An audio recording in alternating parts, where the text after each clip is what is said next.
Welcome to night 2 of the 2018 winter classes.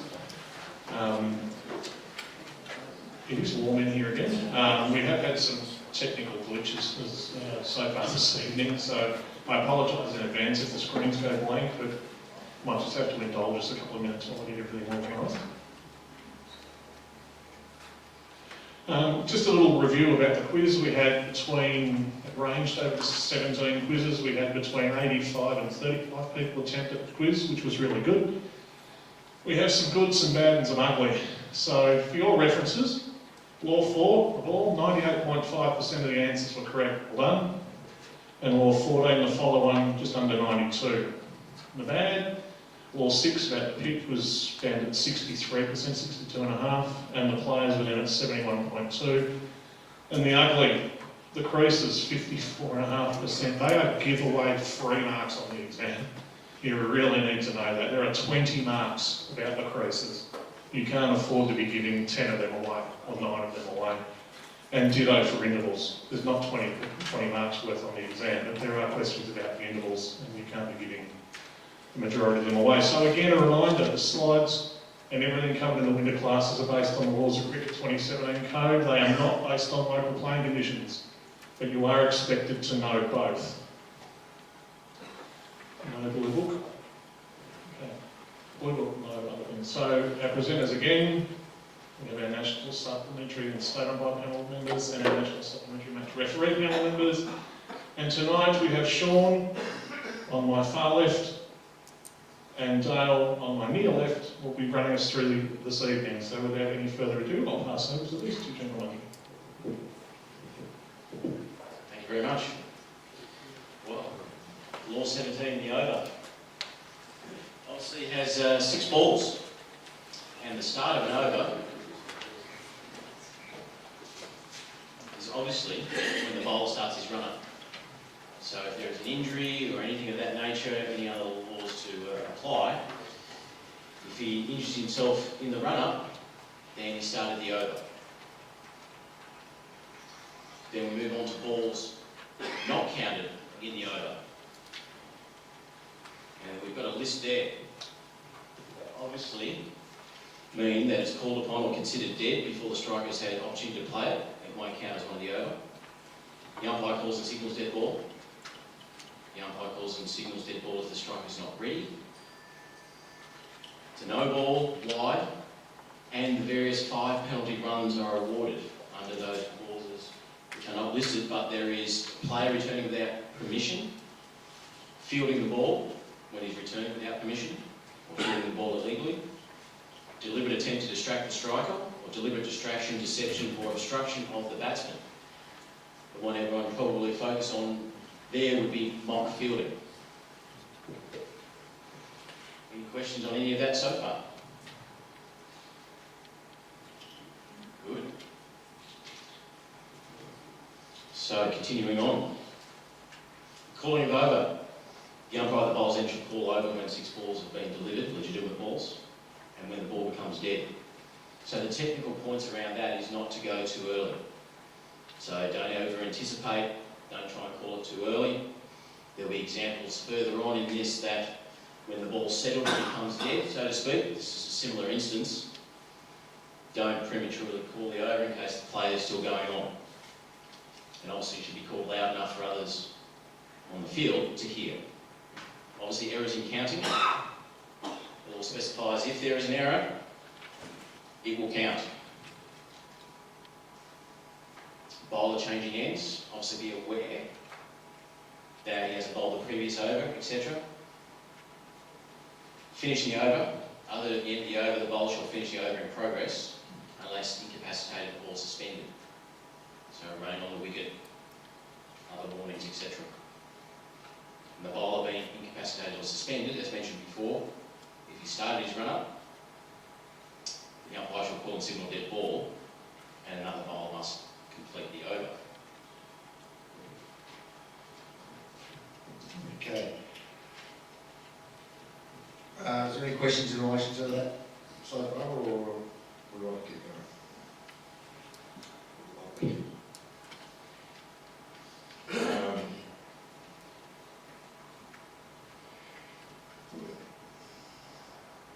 So, moving on, scoring runs.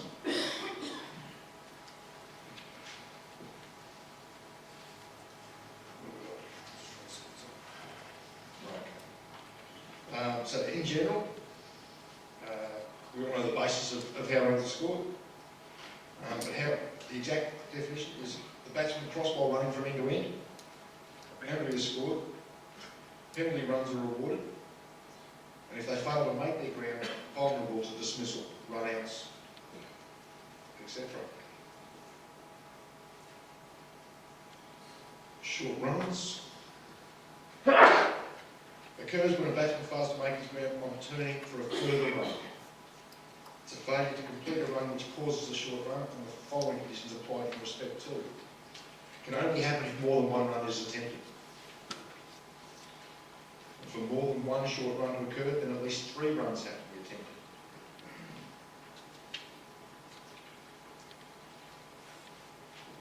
It is different to deliberately running short,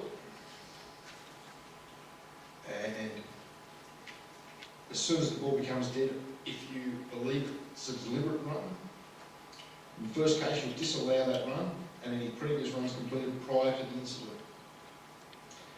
Direct the batsman to return to their original ends, and you will award 5 penalty runs to the fielding side.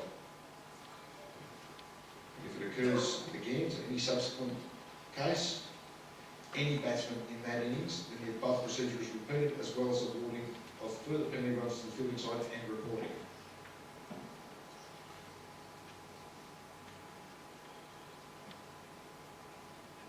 Penalty runs that we can award is deliberate short runs. Player returning without permission. Penalties for contravention of the laws. No balls. White balls. Illegal fielding of the ball. Protecting helmets belonging to the fielding side. Unfair play and players' conduct. Just be aware that there are restrictions in relation to penalty runs, in relation to buys, leg buys, etc. If the ball's hit twice, then penalty runs can only be from the first instance of hitting, and protecting helmets belonging to the fielding side, and the ball comes back. Any runs scored when a batsman is dismissed. If the batsman is dismissed court, then all completed runs are disallowed. And that also applies if the batsman is given out obstructing the field by preventing a catch maintained. So for obstructing the field, runs completed before the offence are scored, with the exception of if it obstructs a catch being taken. And run out, if the batsman's run out, any completed runs prior to are allowed, except where the injured striker is himself run out. The completed runs will be disallowed.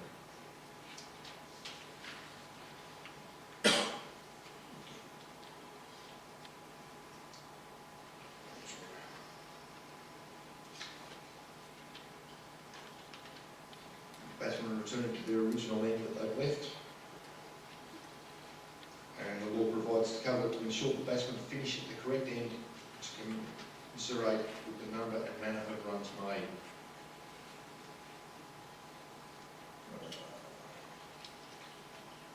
Runs scored when the ball becomes dead other than the fall of the wicket. The ball becomes dead for any reason other than the fall of the wicket, or is called dead by the umpire unless there is provision in the law then that any runs for penalties awarded shall be scored. And just be aware of leg buys not being awarded and protecting helmets belonging to the fielding side. Got a video here.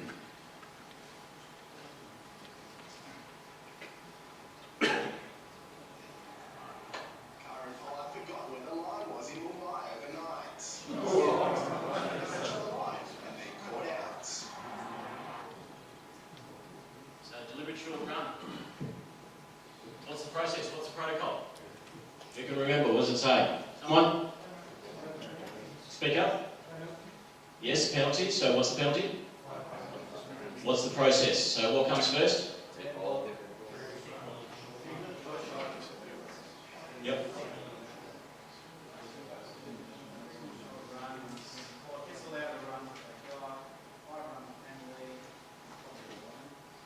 Direct the batsmen to return to their original ends, and any subsequent case involving in that innings, the above procedure is repeated, as well as awarding further penalty runs to the fielding side and reporting. So, doesn't happen often, but does. So be aware. Any further questions on? Yes? So you don't report them straight up? It will probably say in there you can choose to report. So you need to determine maybe how much of a deliberate act it was, how malice it was, but you can choose to report, and therefore it will go to your body to determine whether that was something they wish to penalise or not, or reprimand, etc. But there are a couple of laws now where you can choose to report, such as mock fielding.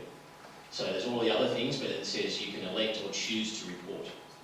And this is one of those instances I would say you can decide to report. But if it's the second instance, deliberate, then, you know, fair consideration needs to be given. Does that answer your question? Just one other question, sorry. If there's two short runs, so they've run three and then two short runs, how do you signal that to the scorers? So previously it was covered short runs. Can only occur, you can only have one short run when there's more than one run attempted. You have to have 3 runs to have to 2. So you would have to signal twice. If it was a double occurrence, you would have to signal, receive the acknowledgement from the scorers, and then signal again if there was at least 3 runs. Does that answer the question?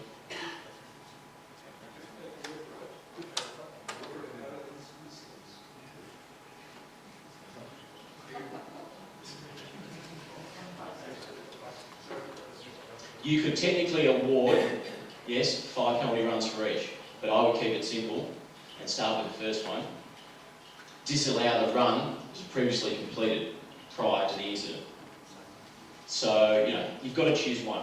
Keep it simple, choose one is my advice in this particular instance. The likelihood of them doing it twice is much lower. However, technically, under the laws, you could report them twice, 5 penalty runs twice, but I would keep it simple, only reporting the first instance. Once they've made a deliberate run, you can basically wait till they've finished it and dead ball enact the first action. You're not going to report them for 2 straight away, even though technically you probably could. Go with 1, keep it simple, go with 1. If they try it again on the next ball, because they need 1, 2, 3 runs to win, they want to get someone on strike, then you go through the second process and report. So I will keep it simple. They've done it, try and pull them up then. The word deliberate, like, I've had a few cases, and now I saw that one there where it was quite big, and I've had a couple of those, but that's simply look and say, sorry mate, I didn't really know that. So, if they say that to you, you're taking the place of anyone, you say, you're just calling a short run, not a penalty, aren't you really?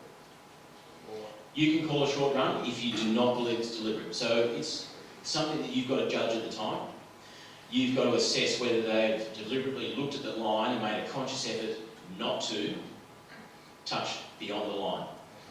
If they're a metre short and they're jogging and just like that and they look at you and they look at the ball and they just turn, clearly deliberate. So you've got to be strong enough to call deliberate. But if it's tight and you think there's general remorse, then, you know, it's just a short run. And that's enough. So it has to be, in this instance it would say, has to be genuinely deliberate. You have to be very convinced. Before you enact a 5-run penalty, you need to be convinced, very convinced, and a lot of conviction to apply that.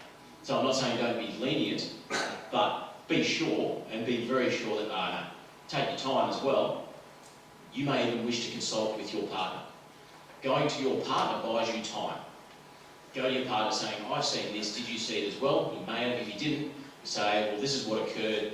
He is clearly, situation of the game, his actions, his demeanour, the way he looked, he said, mate, I'm coming back no matter what, I need to be on strike. There are other triggers that you might see to enable you to enact the penalty runs or deliberate short run.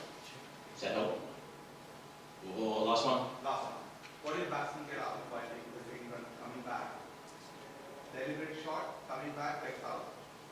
What action would you have there? Vibrant penalty in stands?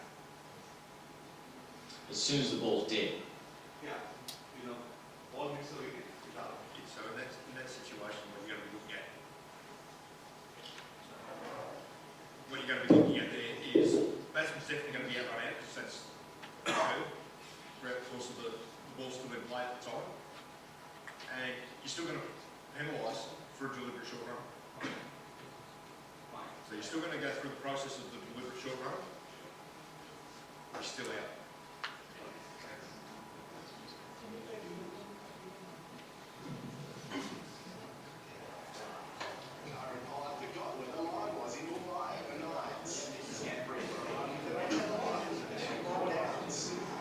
What's the game situation? 16 minutes or 6 balls. Polo or 100 yards more likely to get those. Fair leaning towards judging the intent of that kind of game situation. Too obvious not to pull up. Too obvious. If you miss the line by a couple, or he drops the bat, or it sticks in the ground, all those little things which we're accustomed to. We have a little bit of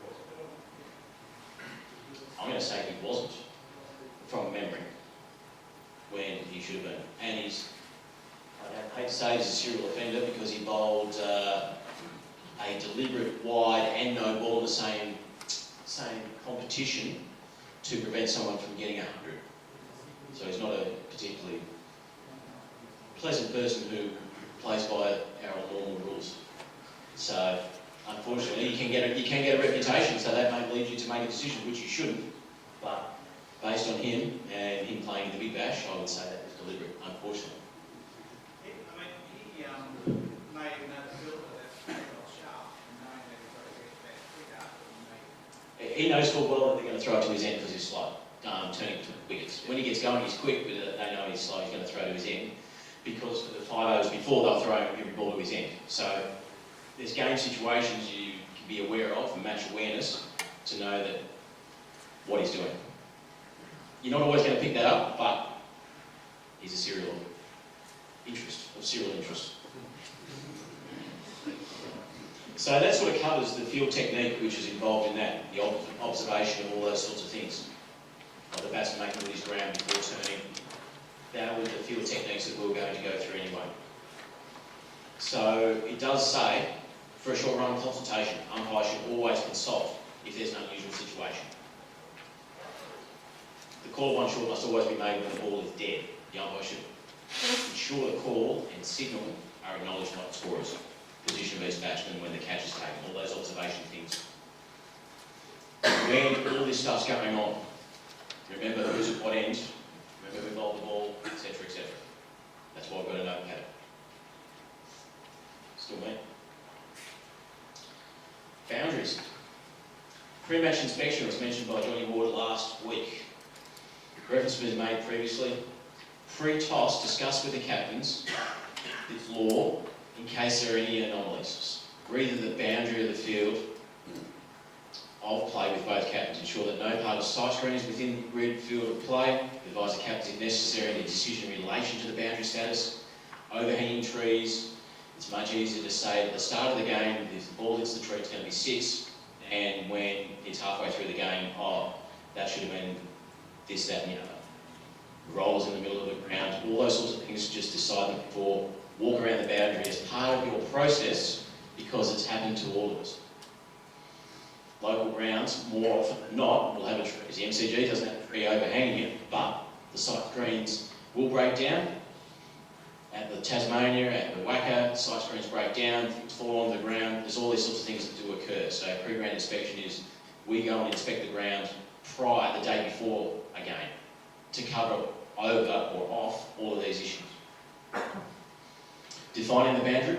General principle, wherever possible the boundary should be marked by a line or rope, in which case the boundary edge is the innermost line of the rope or hose.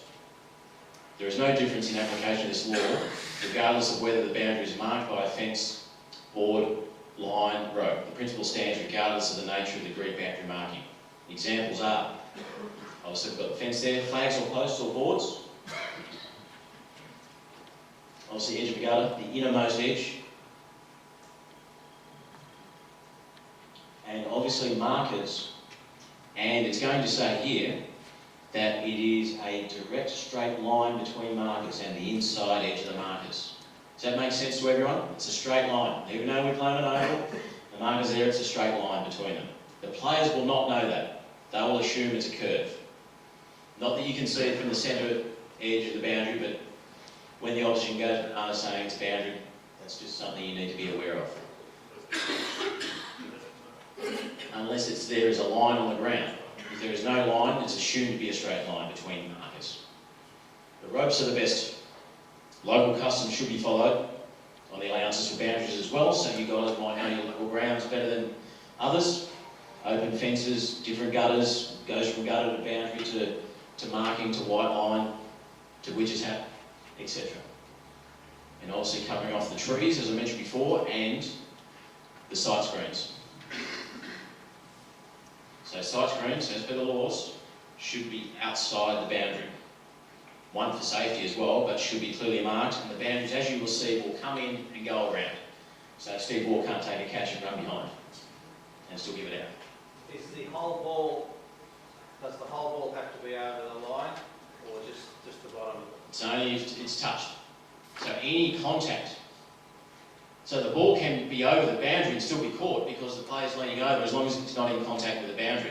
So there's virtually nothing to do with whole ball. It's whether the ball touches the boundary. It touches the line. There is contact. If the fielder is in contact while in contact with the ball, it is only it's contact, and we're talking as soon as you touch the boundary edge or inside of that boundary, then 4 or 6 if you're in contact with the ball, the ball makes contact. Doesn't apply here. Soccer, it's all of the ball. Football, it's all of the ball. Doesn't apply in this instance. It's touching. So it doesn't become a 6 until it's grounded outside the boundary. So touching is the only way.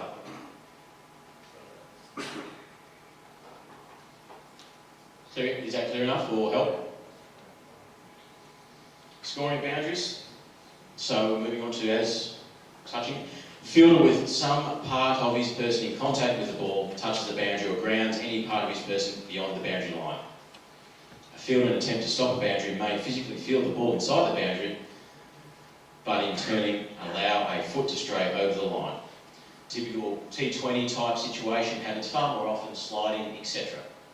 Contact with the ball, contact with the boundary, 4 runs, etc.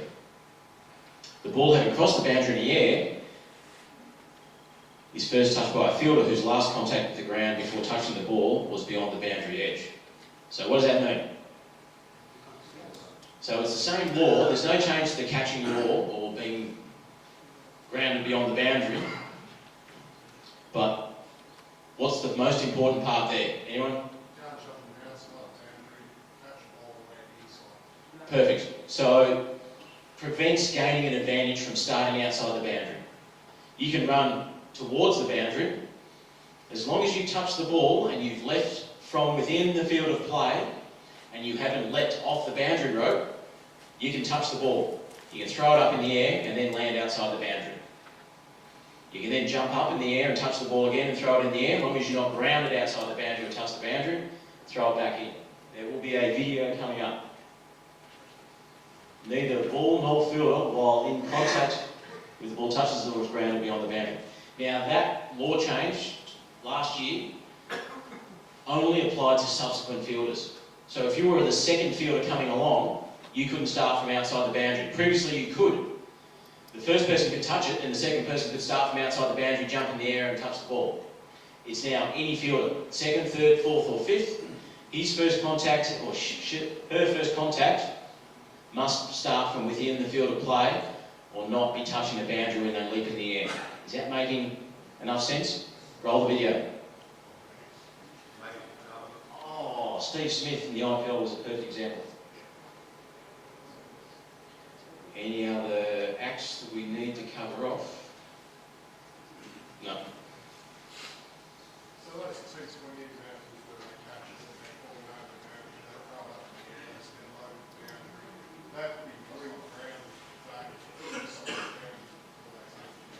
Absolutely. So if they're outside the boundary, first contact with the ball, throw it up.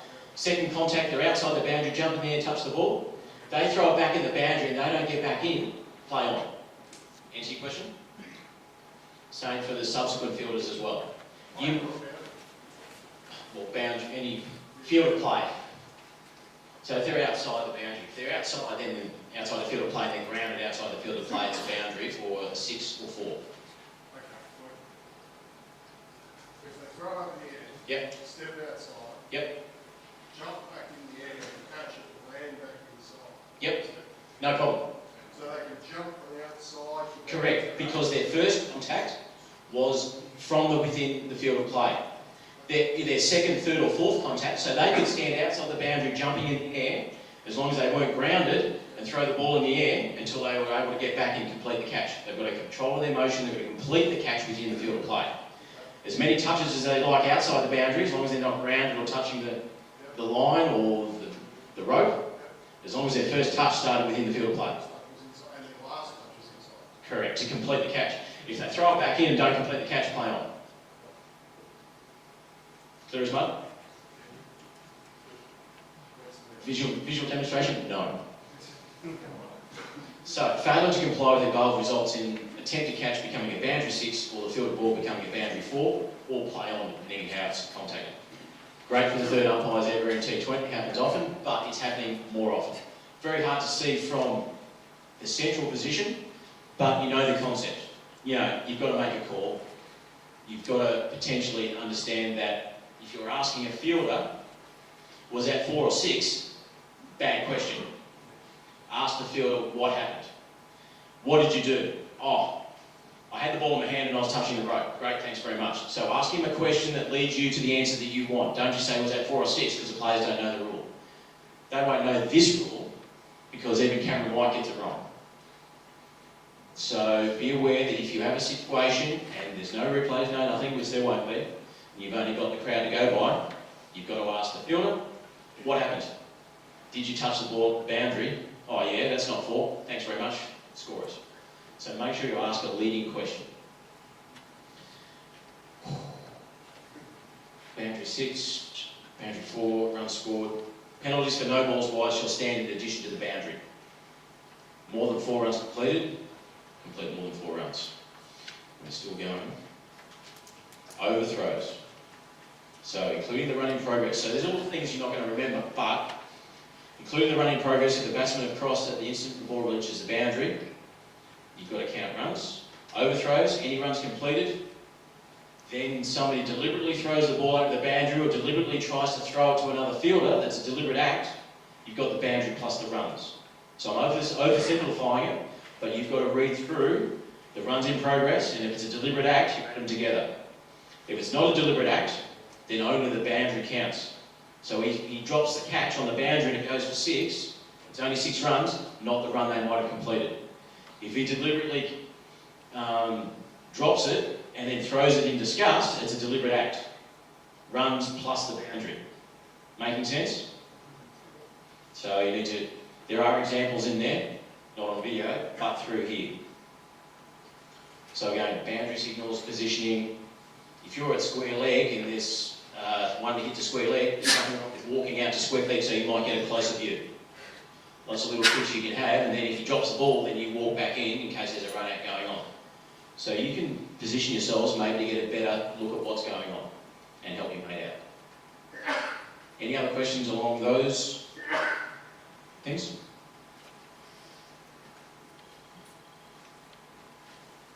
Is that the next one?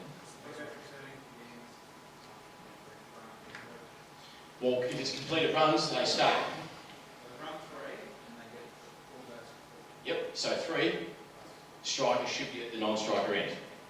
It's like overthrows, if they complete a run, or they've crossed and then the throw occurs, and they get 4, there's 5 runs, so in total, should be at the opposite end to where they started. Make sense? Odd number change ends, because of the deliberate act.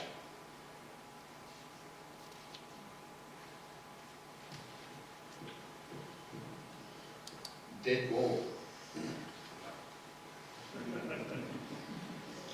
He's the expert though. Okay, this one must be well and truly understood, and it's one that you can help you as an umpire manage the game. The law itself is self-explanatory and sets out in detail the circumstances in which the ball is dead. And although the law stipulates that the ball is dead in certain circumstances, the umpire may call dead ball by way of clarification for the players and as a match management tool. The umpire is required to call and signal dead ball. The umpire should take careful note of the varied circumstances in which this happens during a match. So the ball finally settled is a matter solely for the umpires to decide.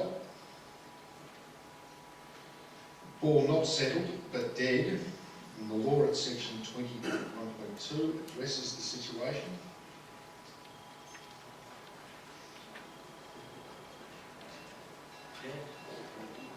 There are times when a ball becomes dead.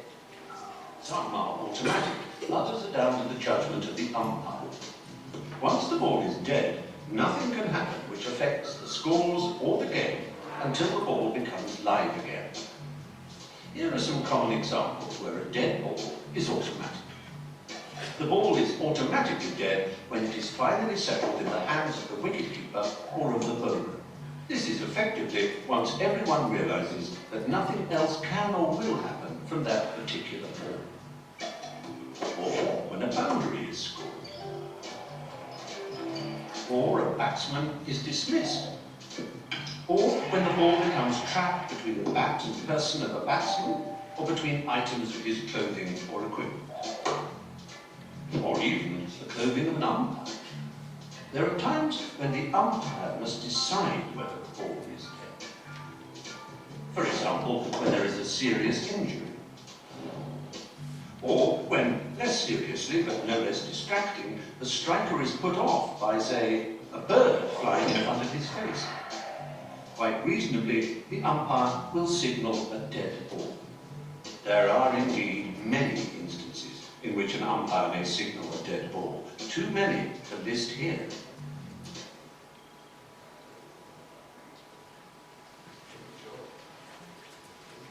Okay, so the ball finally settled in the hands of the wicketkeeper or the bowler.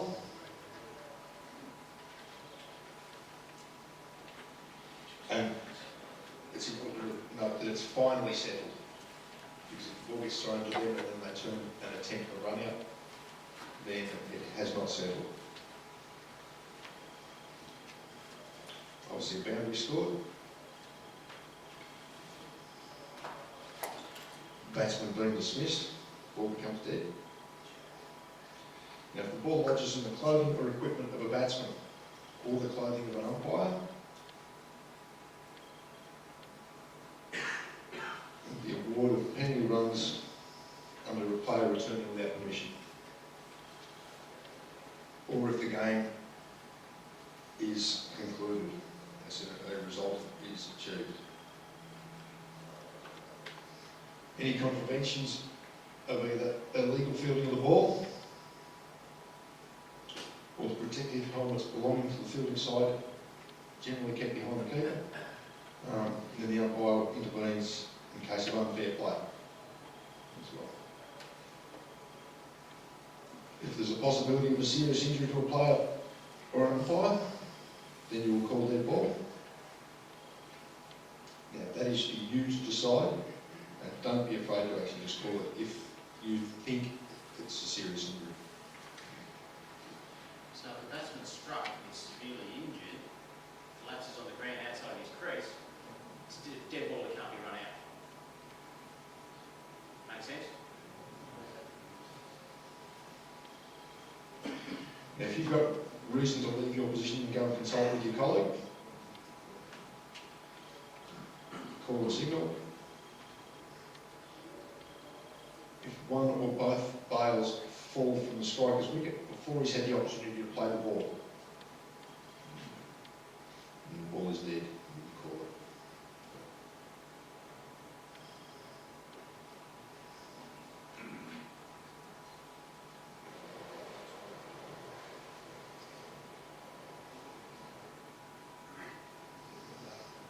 Not sure if you can see it there, but You'll see that.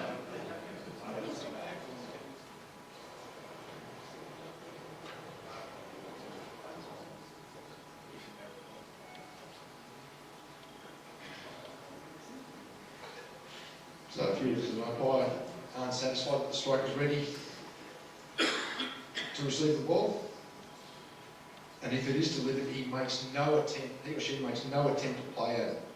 Now, the minute they try and play at the ball, believing that they're going to get bowled, it is play on. If they let it go completely and let it hit the stumps, regardless, you can score. You would call it single or dead ball if you believe that it's a genuine reason that they've pulled away. Makes sense? Any instances? They can pull away, come back and try and hit the ball, get caught, they're out. As soon as they try and play the ball again, the ball's live and in play. They pull away and get bowled, not out. Pull away, try and play the ball, out.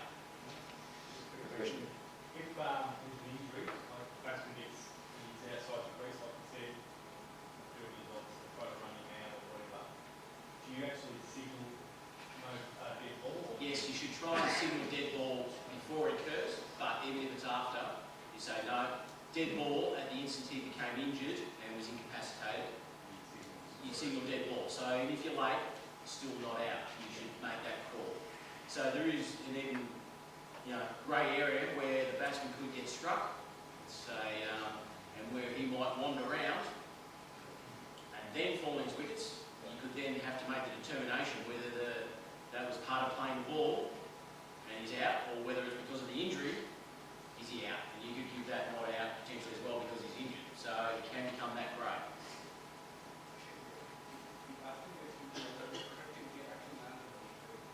That's out. So if his helmet falls on the wicket as a result of playing the ball, that's like anything, that's just his wicket, bowl, etc. Actually, because the hand is running, he gets run out. So we would call that severe injury. So it's not an incapacitated injury. He has been struck in the head. He's not down, holding himself. He might fall over. He might get cramped. That's just an internal muscle injury, which under the normal laws is, he gets a replacement. He doesn't get a replacement field. He's got a certain penalty time.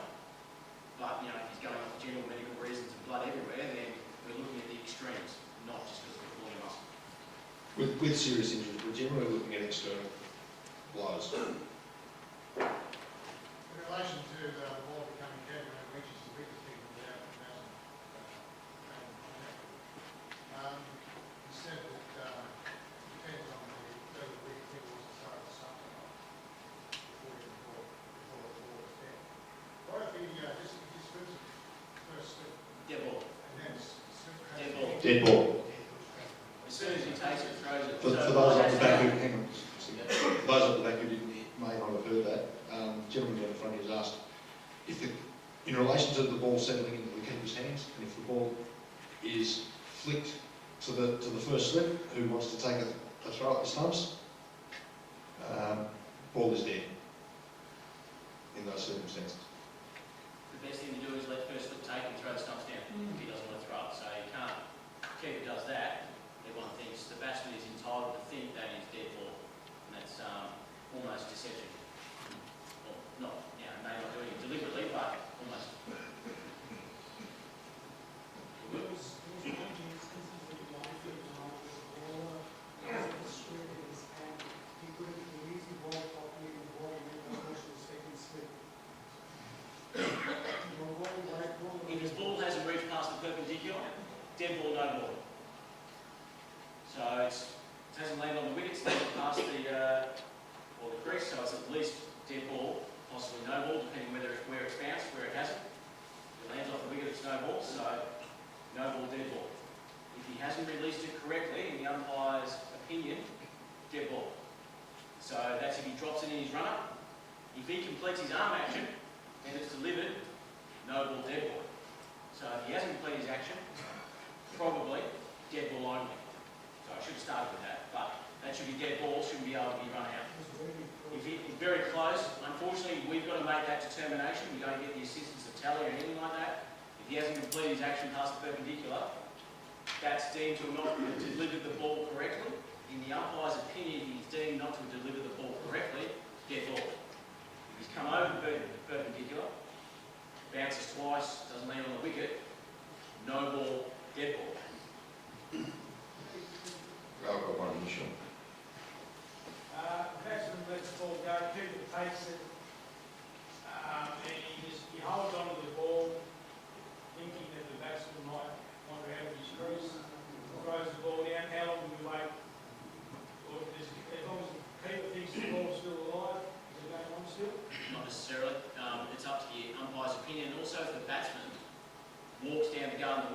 not attempting a run, then that's it's not a fair play.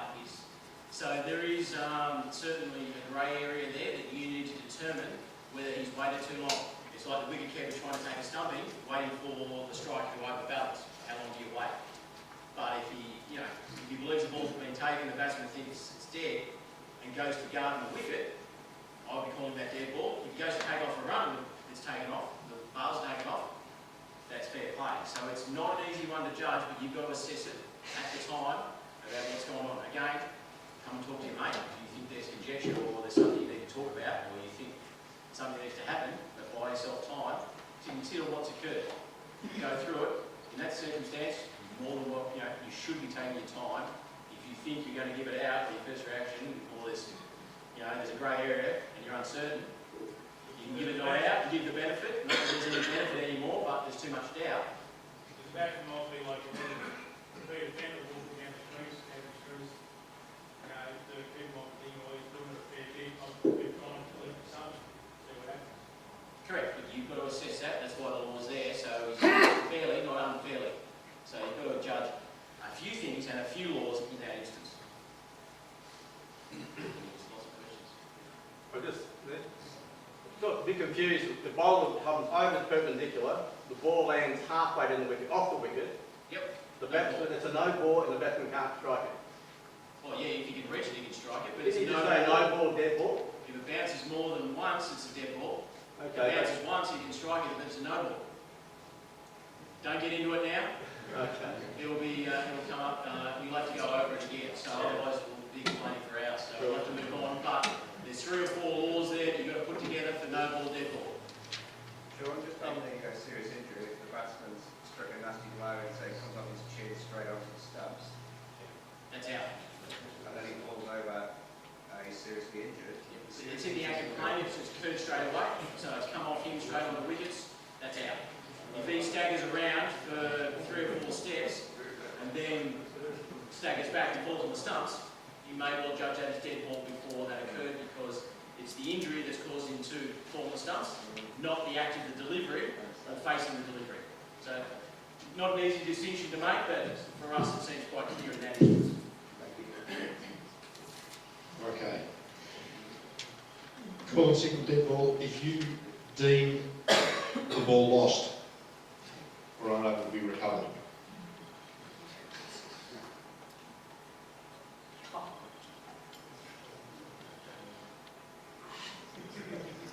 No, it's not.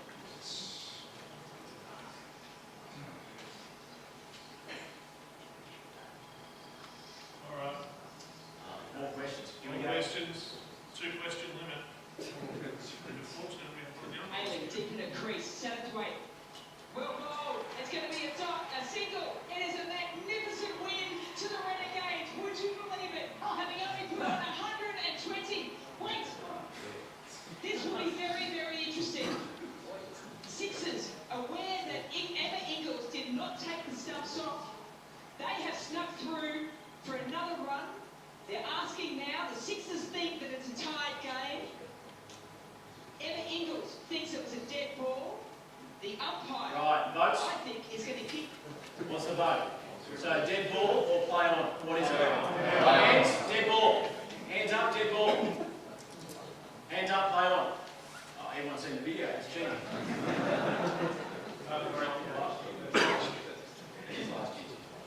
If the second run, everyone's pointing and gesturing at the moment. The umpires will get together. The Sixers girls, they have left the ground. They think that they've got the second run, which will mean a tied game.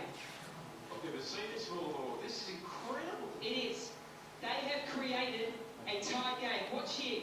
Emma Ingles threw the ball up in the air, popped the ball on the ground.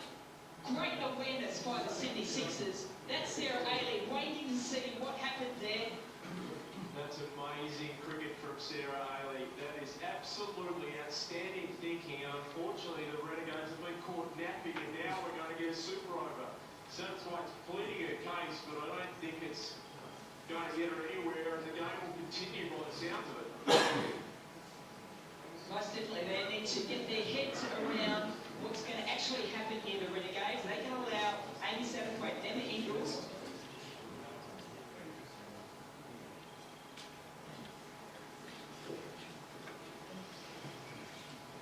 Any questions? Good, move on. How long would you allow that discussion to go on about the players getting the umpires wanting into the decision change? I can tell you now, we were actually telling the players to move away. And Steve and myself were actually out there, and we had moved away, and we continued to move away. Thanks for your input, but it's our decision. No, be polite. It's okay to entertain it briefly, but it's like selecting a new ball or a change of ball. It doesn't look good if the players are in there, even if they're just talking to you about other things. It doesn't look good on television. It doesn't look good to the crowd if you're allowing the players to seem part of your decision. So you've got to entertain them, be polite, say, no, thanks very much for your input, we'll now make our decision and move away. So great pure technique about moving away and then making the final decision. Because really, there's nothing that should influence the umpire's decision from the players, because they're just going to be pleading for their side in that instance. You've got to make a decision on what's occurred. MCC backed it up as well. Why are you back for? Go on. Quick. Did the spirit of the game come into your decision there? As in the situation? Yeah. No, not at all. No. I can tell you now, I wasn't sure if they needed 2, 3 or 4 weeks. At that point. You think it's the ball's not playing? That situations, the game could still move on.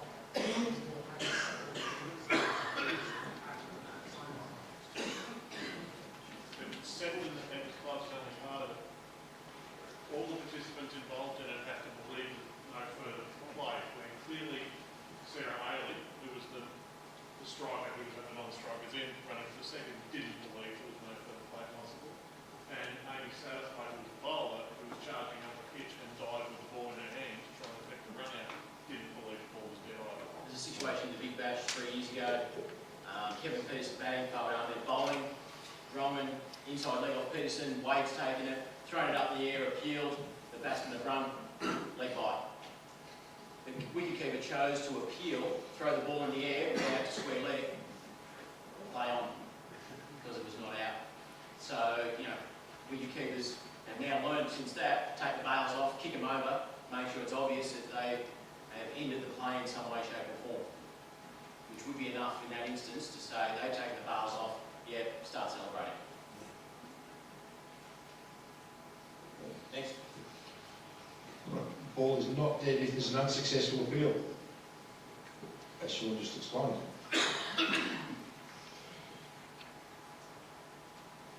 The wicket at the bowler's end is accidentally broken by a bowler. It is a no ball, but it is not dead.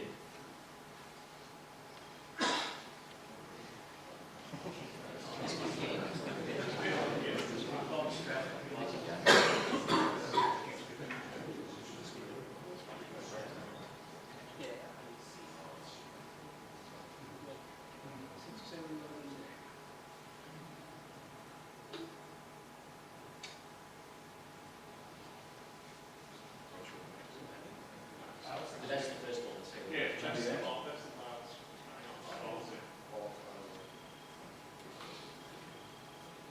so many things.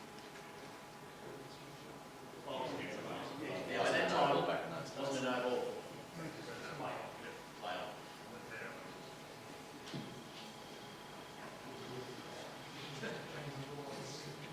So the ball is not dead for a no ball. It is not dead for a wide ball. Now, the ball lodges in the clothing or equipment of a fielder. Play on.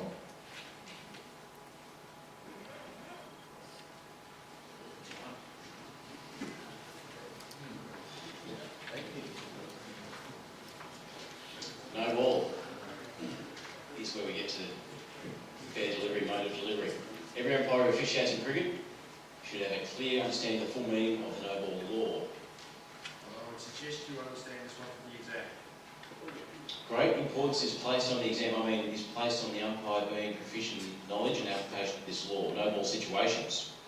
Mode of delivery. Bowler changes mode of delivery without prior notification of the umpire. underarm bowling is not permitted except by special agreement for the match. That's not going to happen.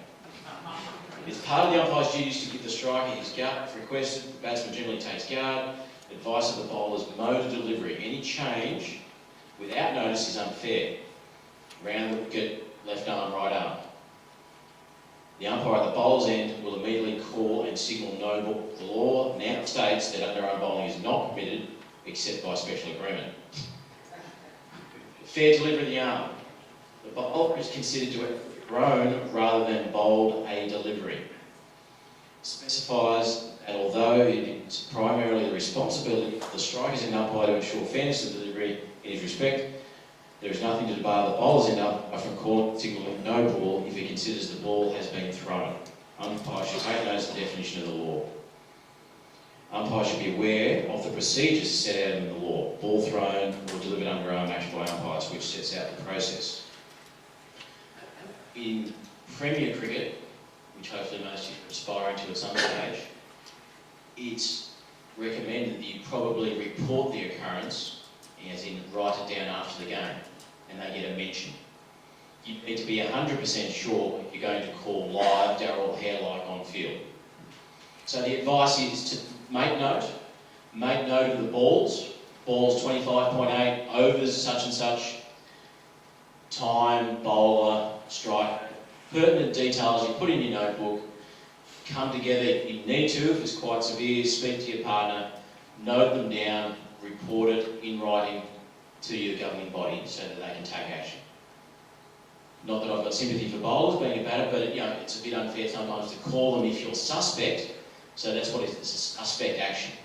If they genuinely throw it, deliberately throw it, then yeah, no ball. Suspect action, record, let your governing body know. Do you let them know during the day that you're concerned that you will be recording it? No, not necessarily. I don't think that's advisable for a suspect action. If you've got concerns, then write it down. There should be a number of meetings that player gets. He might get to 3 in your competition. I think it's 3 in Premier Cricket. But they will then be reported and go for a remedial action. And go to someone like a bowling coach within Premier Cricket Victoria to be assessed and rectified, and may not be allowed to bowl until they've been deemed satisfactory. So it's more about looking after the player, reporting it. If more than one people or persons or umpires note it, then that's fair notice that they need to rectify the situation. Because the opposing captain kept badgering us about the fact that he thought the guy was throwing. Eventually you have to sort of tell him to shut up. Absolutely, you've got to be polite but firm, saying there is a course of action. In this instance, it's reported to the governing body. We will be reporting and taking that action. We're not calling them on field, play on. In more polite words than that, but the appropriate course of action is being taken. With mode deliveries, these days with effectively switch bowlers, if someone goes from right arm over to left arm around, is that a no ball? Only if he doesn't inform you. So if he's running up, right arm, and then changes left arm round, that's a no ball straight away. It's only here if it's not notified. Any change in mode delivery without notice. So you can do whatever you like as long as you inform everyone what you're going to do. Moving on, fair delivery to feet. As was previously mentioned, know this one. Specify in detail what constitutes a no ball for unfair foot placement by the bowler. Particular attention should be paid to the wording in the delivery stride, where each foot lands. Refer to definition Appendix D. The key factor in adjudicating the fairness of a delivery. For the delivery to be fair during the bowler's delivery stride, some part of the foot, front foot grounded or raised, must land on the side of the imaginary line joining the middle stumps from which the bowler runs past the wicket. He can't put his front foot over middle stump, in front of leg stump. All of his foot needs to be over there for it to be a no ball, not half and half. Make sense? Any descriptions here? Not yet? We'll go over it again, good.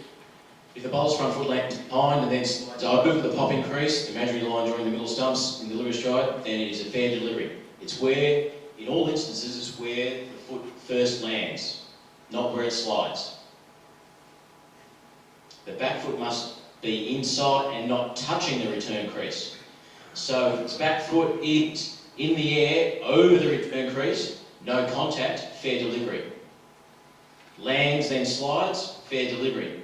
Land then touches the returns crease, no ball. Back foot. Bowler breaking, so if the bowler back foot lands inside and subsequently touches the return crease after landing in the delivery stride, then it's fair delivery. Bowler breaking the wicket in delivering the ball. Was introduced obviously in England because of a certain person breaking the wickets all the time. This change removes any doubt over whether the striker may have been distracted by the disturbance. So if any part of the bowler, including if he's wearing a hat or sunglasses, falls off in his delivery stride or the act of bowling, no ball if it disturbs the stumps and the bails come off. Even if after a period of time it comes off, Phil.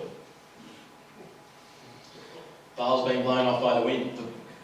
If a bail falls from the non-striker's end stumps and the bowler has not made contact with the stumps, play continues as it normally would have.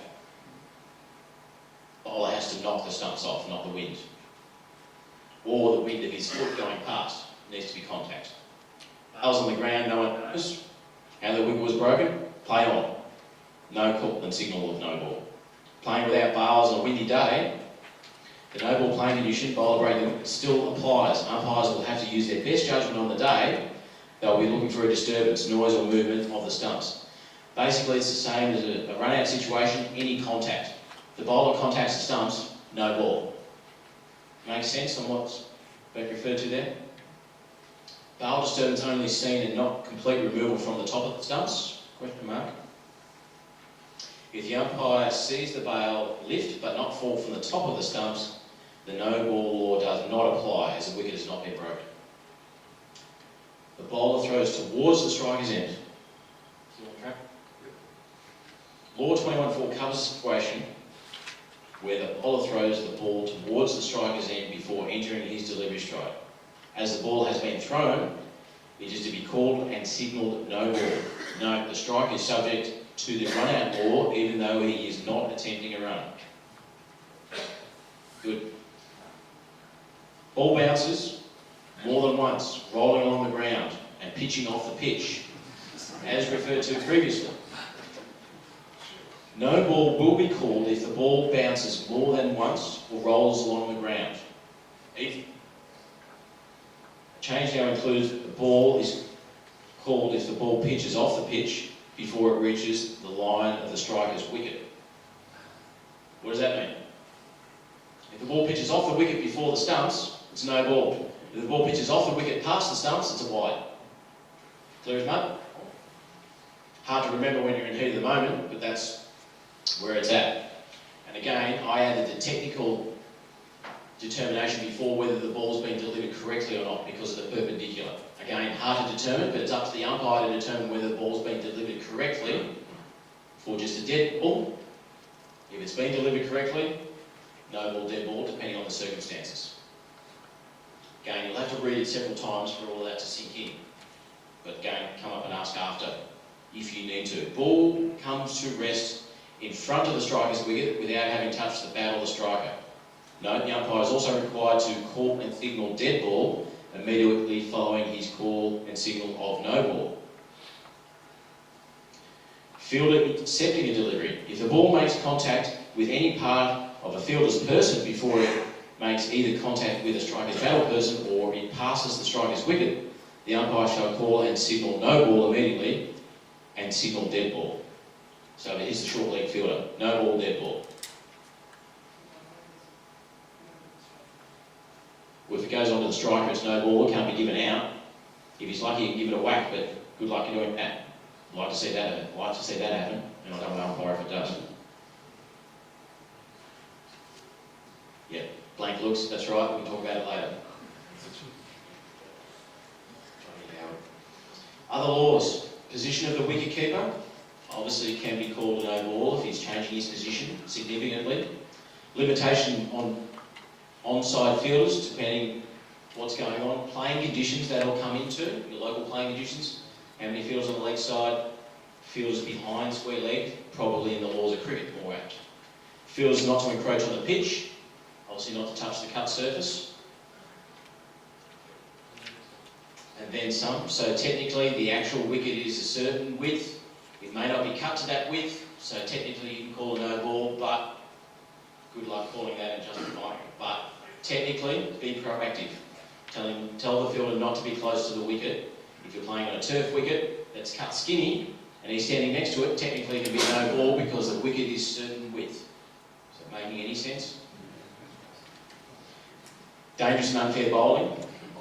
So, too many over the head, too many over the shoulder, but laws of cricket, remember laws of cricket. Laws of cricket. It's in the exam. Laws of cricket. Deliberate and unfair bowling action by umpire. Deliberate bowling of high, full pitch balls. These are dealt with later in the notes under the appropriate law. So no ball call overrides a wide call. Call a no ball will always override a wide call, as the action that makes it a no ball must always precede that which triggers a wide. Ball not dead on call of no ball. Penalty of 1 run is in addition to any other runs scored. The 1 run penalty is scored regardless unless the call of no ball is revoked.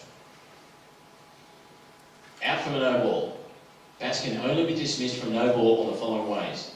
Hit the ball twice, obstructing the field, and run out. The no ball does not count in the over.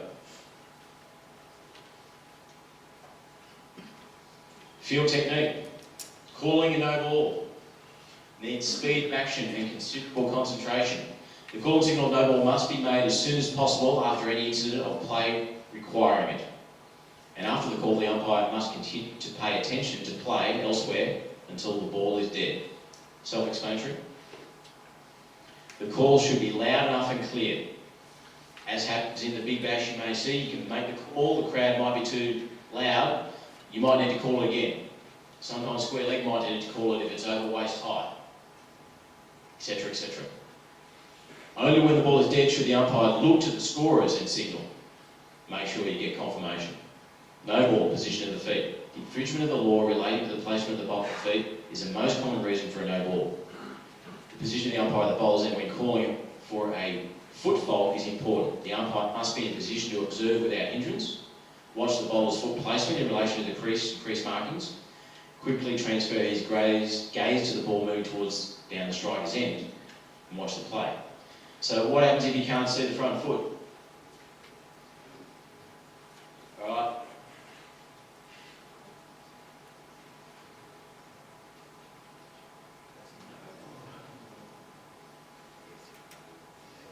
Next, no ball.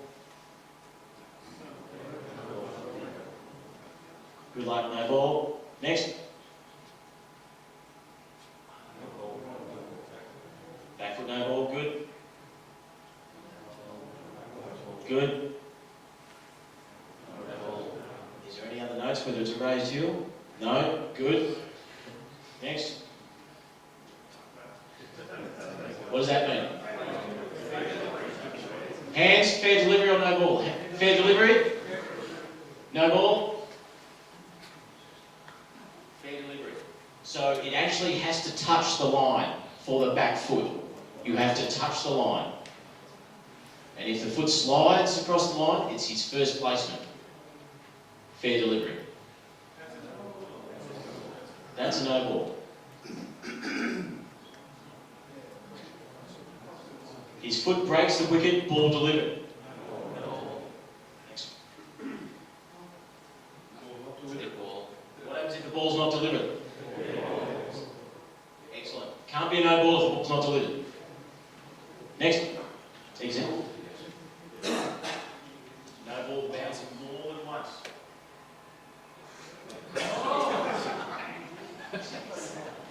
No ball play on. Didn't come to rest before the batsman, copy crease, etc. Yep. Didn't hit a fielder, etc., etc.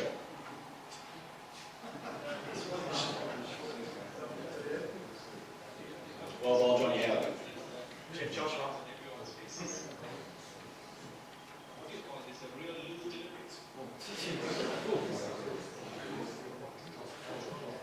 Previously it was if the ball bounced more than twice, now it bounces more than once. Next.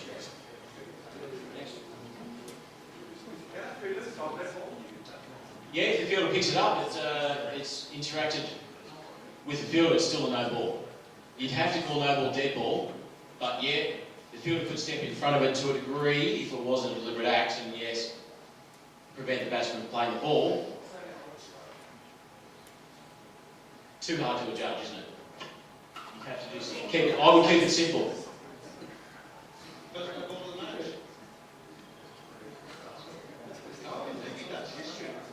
He's not the stop zone, First no ball called ever in international cricket.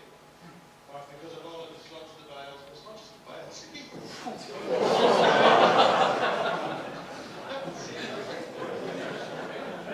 And warning for running on the wicket too.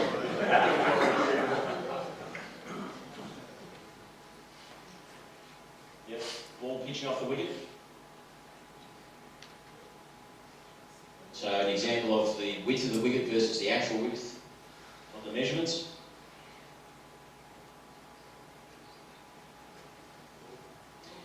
Now it's going to be hard to, if the ball pitches off the wicket and you don't call no ball, it's pretty hard to determine. So which one's no ball, which one's a wide?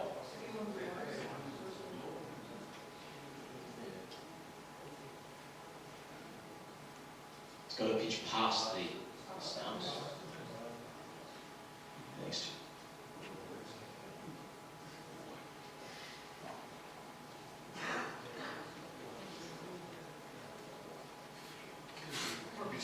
Fair ball. Because it's inside the actual width of the wicket. Looks bizarre, good luck selling it.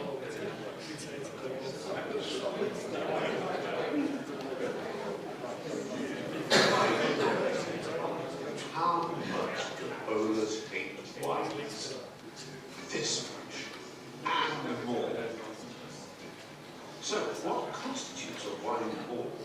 A nutshell definition might be that the ball is not close enough to the batsman for him to be able to hit it.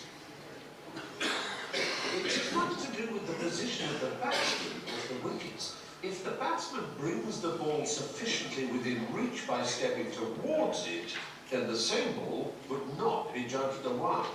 However, that doesn't mean that the batsman can force a wide decision by stepping away from the ball.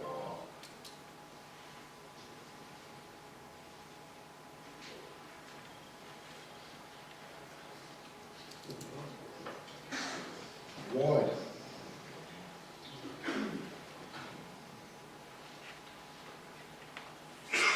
Wide is a delivery from the bowler that, in the opinion of the umpire, passes so wide at the striker, but so high over the striker, that he or she is unable to hit by means of a normal cricket striker when standing in his normal guard position.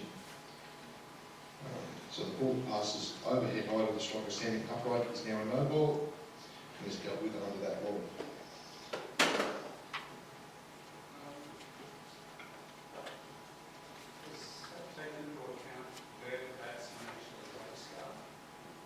You can make that determination. If he takes it outside off stump, correct. So you have to make that determination, but you've got to, that's why you get guidelines in one day shorter formats to give you a guide, and there's different set of determinations there that you need to take consideration. But yes, if he takes guard prior to the ball being delivered outside leg stump, you've got to consider that.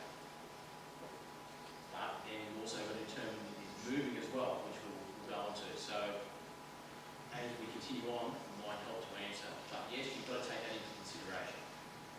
So the return increase is more for the bowlers now? Depends on the circumstances. So, you know, the return crease. The return is basically if you make for no ball. Yeah, more for the bowlers now rather than the batsmen. Well, if he takes guard outside leg, potentially, depends on the circumstances. The other thing is front foot outside the return crease, the back foot within the return crease. Fair ball. Fair. It's only the back foot.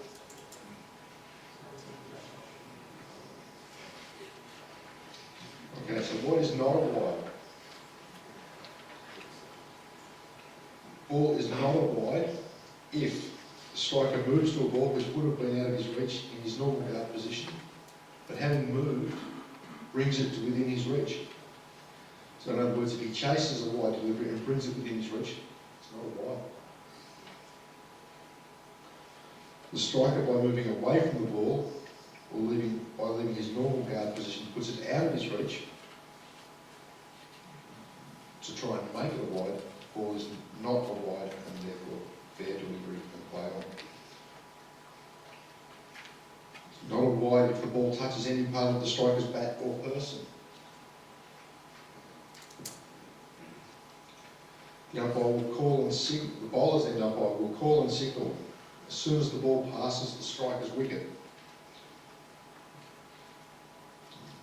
The law actually states that the call shall be revoked if the striker manages to hit it. You would repeat that signal to the scorers once the ball is dead.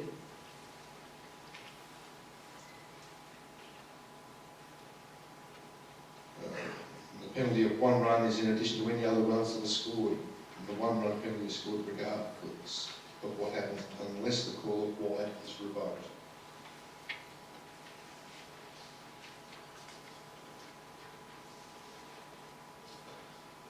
The ball did not count as 1 from the over.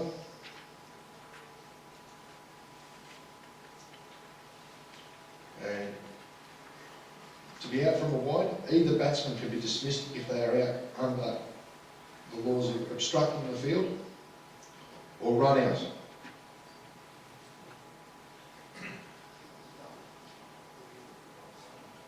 Not either batsman.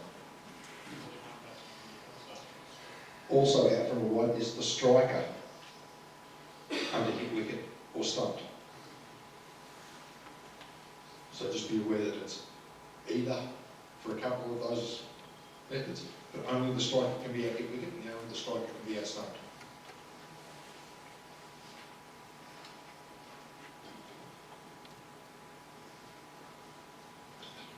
So, what have we got there? Examples of wide.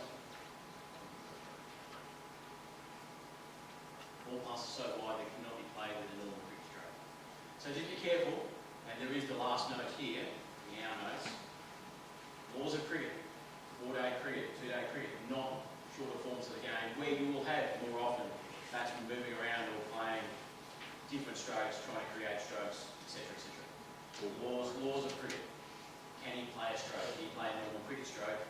It's more the fundamentals, not can he reverse sweep it, so to speak.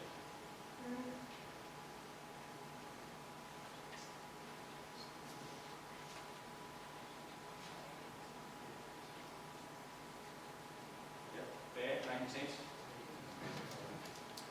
Non-wide, the striker moves sufficiently to bring the ball within the range of a normal cricket stroke.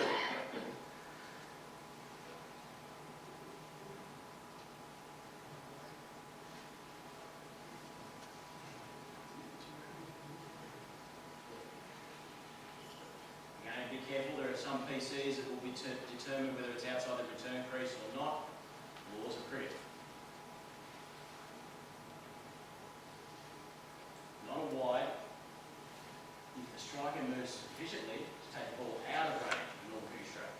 Batsman can't move to create a wide.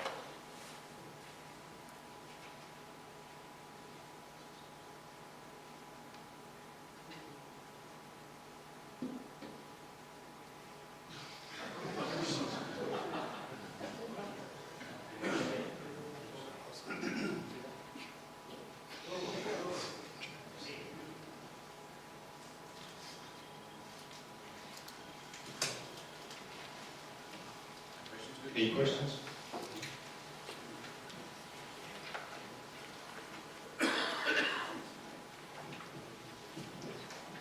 Bias and no bias. Looks like we've got a good video. Let's start with that. Leg, by, and up. When is a run a by or a leg by? In the case of a by, it's simple. If a legitimate ball passes the batsman without being a wide and without touching his bat or his body, any runs completed are known as byes. So what about leg byes? In this case, if a legitimate legitimate ball comes off any part of the striker except his bat or a hand holding the bat, then runs known as leg byes can be scored, provided that the umpire is satisfied that the striker was either trying to play the ball with his bat or was trying to avoid being hit. If the umpire does not think that the striker was either trying to hit the ball or was taking evasive action, he will allow the batsman to attempt to run one, not purely out of a spirit of generosity, but to give the fielding side the chance to effect a run-out. After that, he will call and signal dead ball and tell the batsmen to return to their original ends, making sure that the scorers know that no runs should be credited.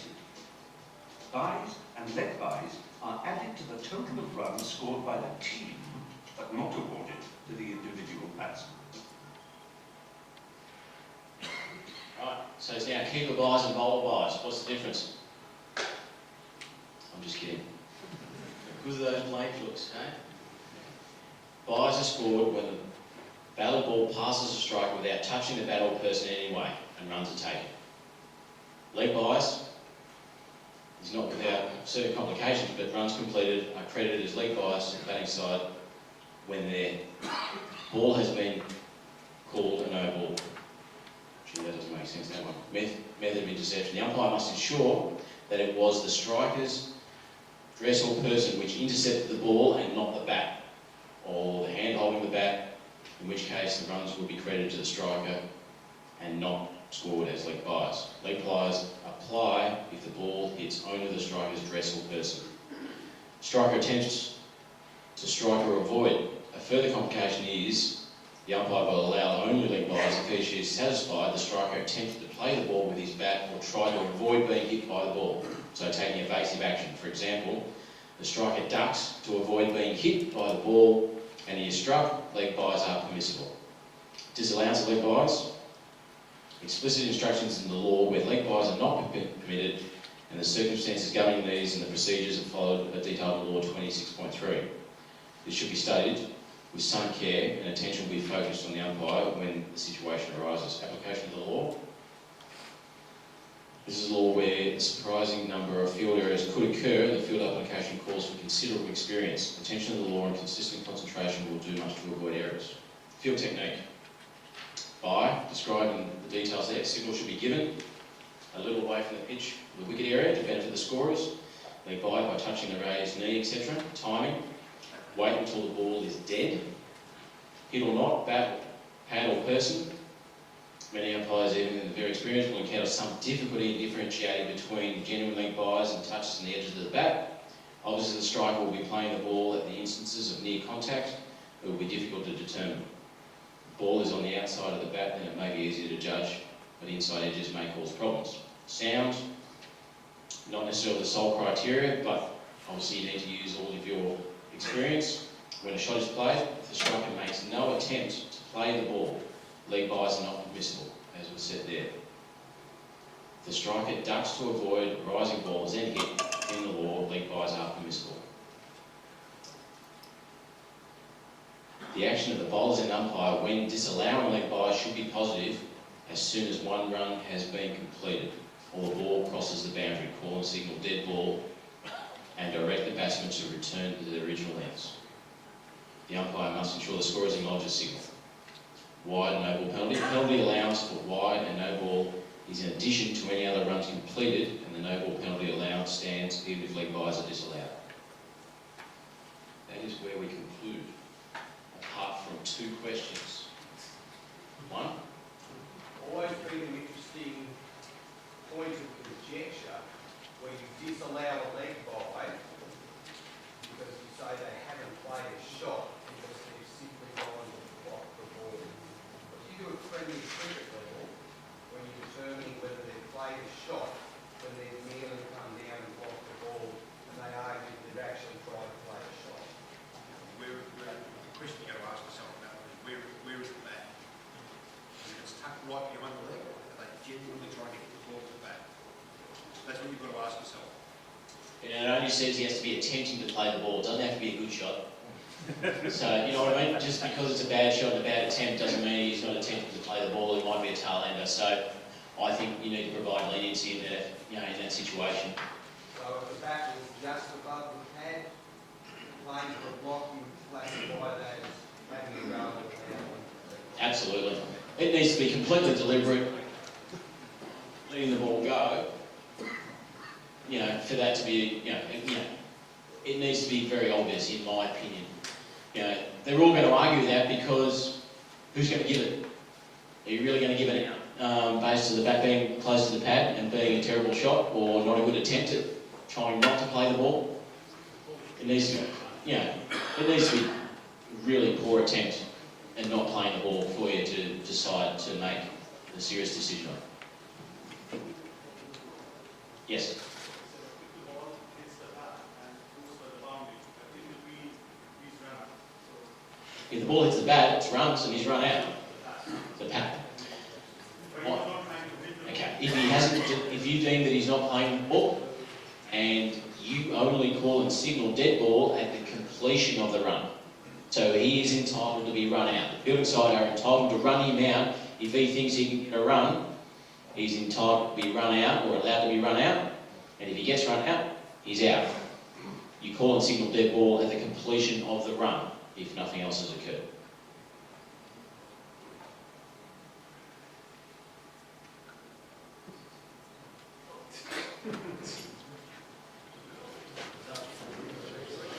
Moving quickly on to next week, so we'll have a 24 to 32 next week. One thing I want to bring up is those videos from the MCC website that are embedded in there are mostly numbered incorrectly. They're from the previous laws of cricket. So if you go looking for wide, don't go looking for 26 because that's what it used to be. You need to. They have updated it. So if you're looking back through these notes or watching the videos later on, just be aware that they were embedded in this presentation prior to the laws changing over.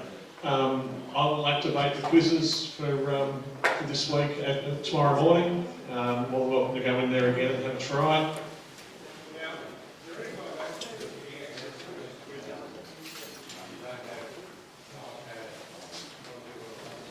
Yeah, you can do it on a laptop. If you just click the link on the email, do you have Facebook?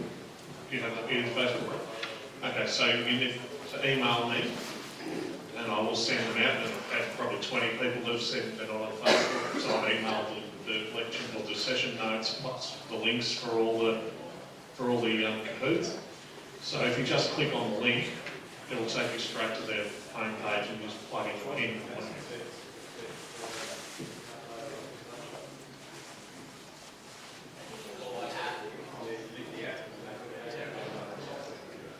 Well, I actually do it on there, so I don't have to do it on my phone at all. So, type in kahoot.it and plug in PIN, the game PIN, it should work.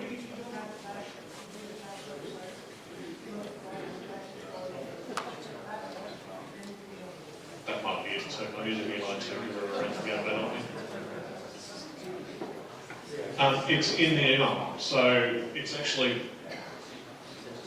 on the Facebook page. If you go onto that, it'll say, it'll give you the shortcut. So you just click on that, look in the brackets again, it'll say PIN and all that kind of, but it's also the last digits after the / if you enter the.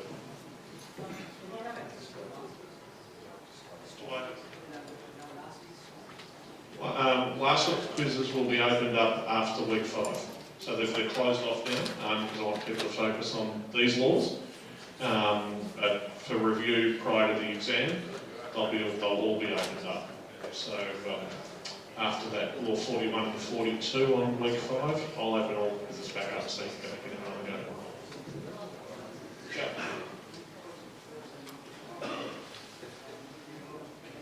Yep. It's imminent. It'll be out very shortly. Been speaking infrequently with one of the people that's involved in the writing of it, and it's got the publishers at the moment online. The question was about the Tom Smith updated edition, so I'm assuming it'll be out prior to the commencement of 2018-19. What's the difference between the Blue Book and the Tom Smith. The Tom Smith goes through a lot of worked situations and a lot more examples of, you know, if this happens, do this. As the guys mentioned, no ball, dead ball, wide, probably about 25% of the exam. So you really, if not more, you really need to know it well. And if you do know it well, they're just easy marks to get. It wouldn't be a bad idea. It's just easy because I can just reply to the email and tick that I've done it. So yeah, that's easy. Any other questions? Okay, lovely. We are finished 3 minutes early. See you all next week.